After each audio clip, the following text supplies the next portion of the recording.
Magandang umaga mga kaibigan Tomodachi. Maaga kami nagising ngayon kasi may pupuntahan kami ngayon. Pupunta kami sa temple. Ngayon naglalakad kami papunta ng bus stop.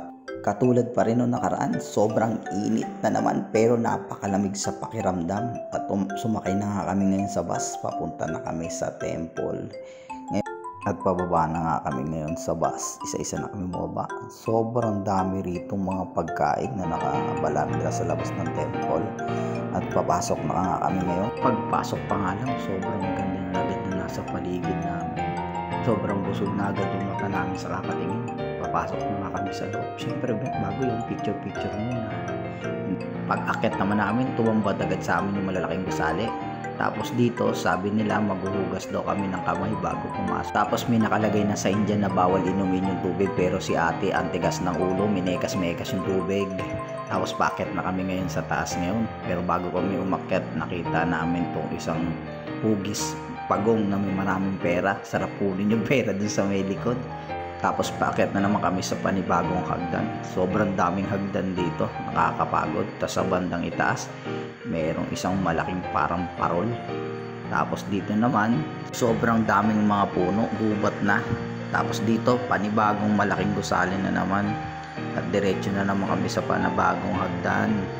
Tapos dito, ang lalaki ng isda. Tignan mo yung mga isda oh. Kung sa atin to, hindi mo nakakunin ng pamingwit. Kawawa sa mga bata sa atin to. Pag sasasapakin to mga isda na to. Tapos dito naman, pababa naman kami ngayon.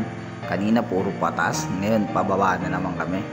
Ito si Lester, tumitingin-tingin sa paligid. Tinitignan kung naliligaw na nga kami. Tingnan mo kung saan-saan tumitingin. Nakakapagod dito maglakad, sobrang taas. Pero ngayon okay na kasi pababa naman. Dito sa unahan nakakita kami ng mapa. Ngayon lalapitan namin yung mapa kasi titignan namin kung nasaan na ba talaga kami. Pagtingin namin sa mapa, sobrang lawak pala nito. Pero nakita na namin kung nasaan na ba talaga kami. Ngayon papunta naman kami sa susunod na paakyat na naman ulit kami. Ngayon picture pa rin. Tapos lakad ulit. Dito nakakaramdam na kami ng gutom. Sinasabi na namin kung ano yung mga kakainin namin mamaya pagkatapos namin maglakad-lakad. Tapos dito pumunta kami sa bandang gubat. Bakit kami nahagdan, nakita pa ako ng kabote. Tapos banda dito sa taas, meron ditong maliit na falls. Ayan yung falls. Tapos diretso ulit kami, akit ulit kami.